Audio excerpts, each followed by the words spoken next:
Thanks, Paul. And look, and I apologise for those listeners who actually understand the chronology and the issues here, but I think this is important. This is actually about the education of Sharon Bird and Stephen Jones here. So I just want to actually spend just a moment on some of the chronological order of things here.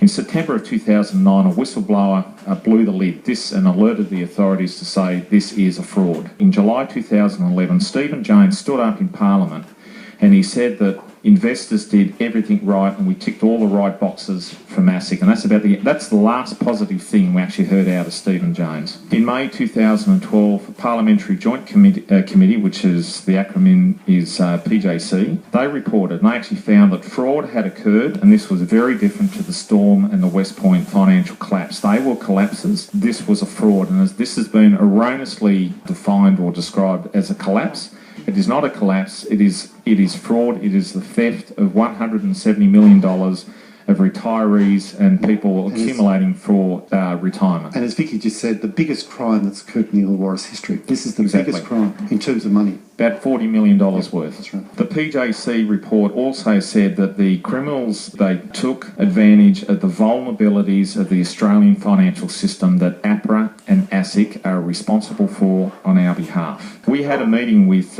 Bill Shorten, the Deputy Chair of APRA. And Bill Shorten is the Minister? The Minister of Financial Services and Superannuation, and the Chairman of ASIC. Quite an extraordinary meeting to actually be in the same room. It's, how often that occurs, it remains to be seen, but that was a very important milestone for us. But we, at that meeting, we actually handed almost 25 pages there was over 100 questions that we believe that the PJC report, certainly not reflected in the PJC report, questions that were either not asked or not properly answered by APRA or ASIC. Bill Shorten rang me and personally committed to ensuring that the serious nature of the questions that we raised, in addition to the findings of the PJC report, it would be treated seriously and respectfully, and to that end that he actually gave that to the Treasury Department to actually investigate on his behalf to collect the responses. Now, we got an acknowledgement out of Shorten's office that he would respond by around November of last year. We haven't heard anything since. Any contact we've made, phone calls, emails, letters to the office has just been completely ignored. So we expect now that we're just being ignored and we're not going to get the answers to those questions, and there's going to be bad news coming. So we also attended in June of 2012, there was an parliamentary oversight meeting of ASIC, and there was one question that they were asked. Do they have the skills able to detect and prevent this sort of event from occurring? Now, ASIC responded extraordinarily that they do the best with what they've got. When they were asked around communication with APRA and vice versa, they said they can always do better, and they actually had indicated that they had enacted a few things to improve the level of communication, because one of the key findings of the parliamentary report was the fact that APRA had concerns in 2008, and in 2009 ASIC had Trio Capital on a watch list and they didn't communicate. Now, had they have communicated, they would have joined the dots and they would have said, this is what we need to do. We need to send a market signal. We need to let the buyer beware of their product, and we may have actually had a situation where most of the Wollongong investors would never have invested because it was 2009 when we actually had our money. None the wiser. All the advisors of union industry funds... And ASIC and APRA didn't let you know, or the financial advisors know that we didn't know. This was a company on... They were kept completely in the dark. Yeah. And so what we've had from Stephen Jones, the member for Throsby, and across Throsby and Cunningham, where there are a couple of hundred investors, what we actually have from Stephen Jones, despite all that, if he's actually read the parliamentary report, he would actually come up with the correct conclusion. If he has read it and he's come up with that conclusion, what's his agenda?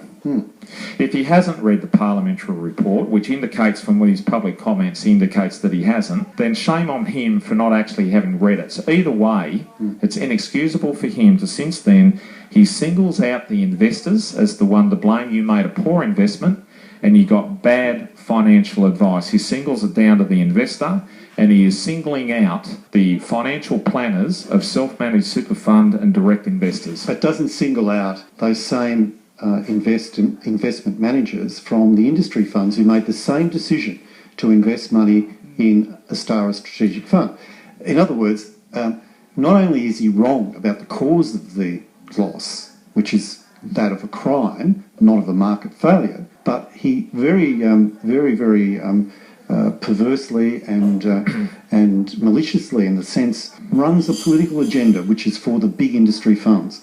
He's speaking for big industry, big super funds, against self-managed funds. Correct. Which was the agenda of Bill Shorten from day one of this. Now, Bill Shorten's retreated from that because he's issued an apology. He issued an apology to you on behalf of the VOX people. Correct. He said this was a sting and we got caught up with it. Now, so Shorten retreats from the original political position of the government, which is to run the agenda of the big super funds and blame self-managed. Yeah, and we were outside the flags. And everyone else, you're safe. We don't need to question ASIC. We don't need to question APRA. The comment by Stephen Jones recently after the defamation. Yeah, but Stephen Jones isn't singing from the same hymn sheet as the minister. The minister has actually retreated from that original position. Jones is running the original position that the government adopted back in 2010. He hasn't caught up to the changes of the minister, which really does raise this question, David. Who is advising him? On that night on Win TV, in response to the community saying we wanted to talk to you, he said that he wasn't getting involved basically because he didn't want to raise false hope.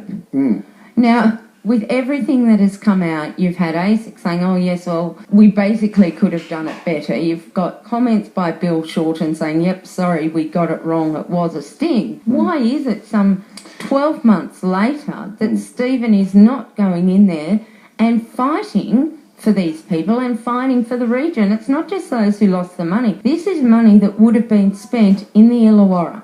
Good questions, and we'd like him to come on air so we could talk to him, but he's never fronted. And David, you've got some plans for a public meeting or a Q&A? We will, and what we will be organising is that we need Stephen Jones to brief himself on all the facts associated with this. And I think now Sharon Birch is certainly implicated herself with that meeting. I've had a couple of conversations with Sharon when we have managed to get their attendance to a meeting. And look, Sharon, it's one thing for Sharon to show some concern around the predicament we're in, but real action and real empathy... I haven't heard her speaking out. No, it occurs when she speaks publicly on our behalf and when she steps up in Parliament, and certainly from Stephen Jones. We have Paul Fletcher getting up in Parliament 2 weeks ago saying... the Liberal member for Bradfield. This is actually how a local member should actually act on behalf of his constituents. Because his constituents were affected as well, weren't they? And he bothered to get himself on a parliamentary inquiry because he had a number of his constituents who were affected. You would think Sharon Bird or Stephen Jones, either one of them, with hundreds of investors from this region with $40 million at stake, would have bothered to actually sat on that parliamentary inquiry to act in the interest of their constituents. Or even trying to get some media attention to it. We're talking to David Bridge, the chairman of the Victims of Financial Fraud, about the trio capital crime, as well as Vicky Curran, who is the chairperson or co-convener of Wollongong Against Corruption.